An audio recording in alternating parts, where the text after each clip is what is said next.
आज मैं जो रेसिपी आपके साथ शेयर कर रही हूँ वो है जी कचनार। कचनार की सब्ज़ी बहुत ही फ़ायदेमंद है स्किन के लिए, मुख्तलिफ़ इसके अमराज के लिए, मैदे के अमराज के लिए बहुत ही ज़्यादा फ़ायदेमंद है और सर्दियों की ये भी ख़ास सब्ज़ी है। तो बिस्मिल्लाहिर्रहमानिर्रहीम, अस्सलाम वालेकुम। कैसे हैं जी आप सब? आई होप सब ठीक ठाक होंगे, खुश होंगे। तो आज बहुत ही मज़े की सब्ज़ी बनने वाली है, इसको ज़रूर ट्राई करें आप भी। यहाँ पर मैंने लहसुन, प्याज, अदरक और सब्ज़ मिर्च ले लिया, इनको काट लिया है। और ये है जी कचनार। ये जी कचनार के दरख्त की कलियाँ और इनको इसी तरह पकाया जाता है, फूल बनने से पहले इन कलियों को पकाया जाता है। बहुत ही फ़ायदेमंद चीज़ है और गोश्त के साथ इसका बहुत मज़ा है। लेकिन अगर फ़वाइद हासिल करने हैं तो फिर गोश्त के बगैर बनाएं तो इसके ज़्यादा फ़वाइद हम हासिल कर सकते हैं। यहाँ पर मैंने प्याज को गोल्डन कर लिया, उसके अंदर डाल दिया जी लहसुन की पीस के और इसके साथ सब्ज़ मिर्चें भी शामिल कर दी हैं काट के। और सब्ज़ मिर्चों को इसके साथ मैं भून रही हूँ, दोनों चीज़ों का कच्चापन दूर हो जाएगा। और सब्ज़ मिर्च को इस टाइम पे भूनने से ऑयल के अंदर इसकी जो बहुत ज़्यादा कड़वापन है वो कम हो जाता है और मिर्च का बहुत ही जायका बढ़ जाता है। यहाँ पर मैंने नमक, मिर्च, हल्दी, सब्ज़ खुश्क धनिया और उसके साथ नमक डाल दिया। अब मसाले को भी थोड़ा सा भून लेंगे, मसाले का कलर जो है आ जाए, कच्चापन दूर हो जाए। और इसके साथ हम डाल देंगे जी टमाटो पेस्ट। टमाटर की मैंने यहाँ पे पेस्ट बना के तो वो इसके अंदर शामिल कर दिया। टमाटर ज़रा इसके अंदर ज़्यादा जाएंगे, उसके साथ इसका जायका जो है बहुत ही ज़्यादा बढ़ जाता है। गोश्त के साथ बनाएं तो बहुत मज़े की ये सब्ज़ी है, लेकिन अगर आप इसके फ़ायदे असल में हासिल करना चाहते हैं तो फिर गोश्त के बगैर बनाएं।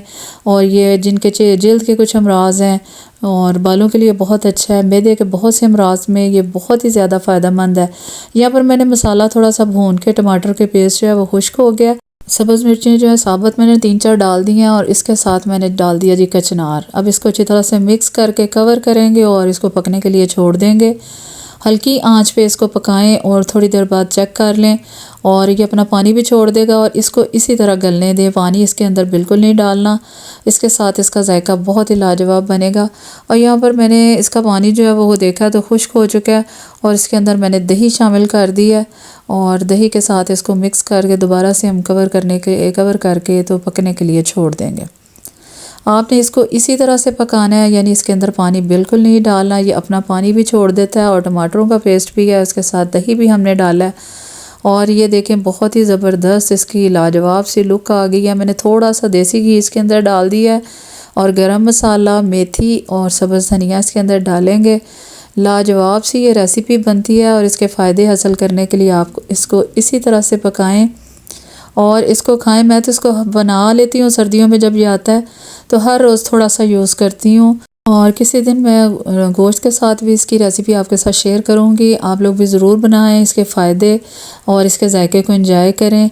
और मुझे दुआ में याद रखें, हमेशा खुश रहें और ज़रूर ट्राई कीजिए। चैनल को सब्सक्राइब कीजिए, लाइक और शेयर कीजिए और प्लीज़ मुझे सपोर्ट कीजिए। आप सबसे मेरी गुजारिश है, दुआ में याद रखें। अल्लाह हाफ़िज़।